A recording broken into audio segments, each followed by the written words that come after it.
Bills are taking the trip across the pond. They have landed in London, set to play Jacksonville Jaguars on Sunday. This morning, News 4's Hope Winter is showing us another Bills basement, this one on Grand Island, and it's full of Buffalo sports memorabilia, Hope. Good morning, Allie and Chris. We're here in John Boutte's basement where you are met with a bunch of Buffalo sports history. John, just to tell us a little bit, can you tell us a little bit about the start of your collection and how this all became? Well, I mean, I started when I was very young. First Bills game was 1968. It shows how old I am.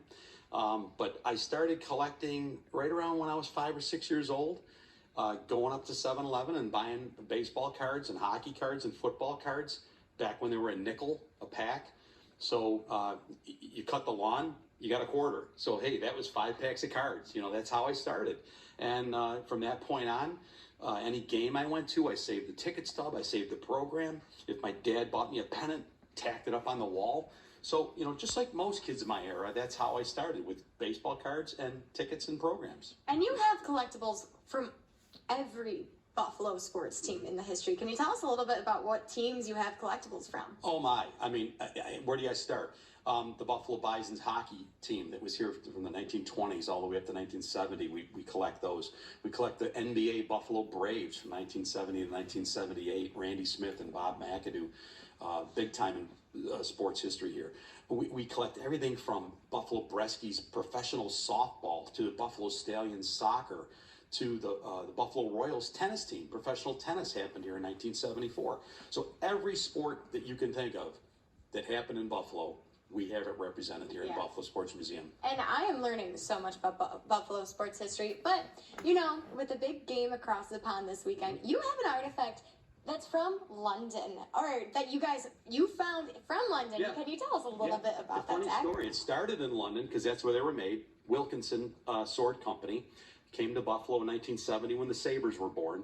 The Knoxes bought 2 items from them. They bought the daggers, which were the ones that you see right there, and they also brought swords, giant swords that they would give away to the first-time season ticket holders. The daggers, there was only 100 daggers made compared to 1,000 swords. Well, this dagger was over in London, England, and how it got there was the Knoxes, who owned the Sabres, would vacation over in England, and they would play golf. So they would rent this man's house for a couple weeks, play golf, and at the end of 2 weeks, the man came home to his house and found this dagger sitting there as a gift from the Knoxes. And he didn't know what it was. So he's had this in his house for over 50 years. And he reached out to me a couple years ago, and he said, you know, what do you know about this? I said, I can tell you the whole story of it. He says, that's fantastic.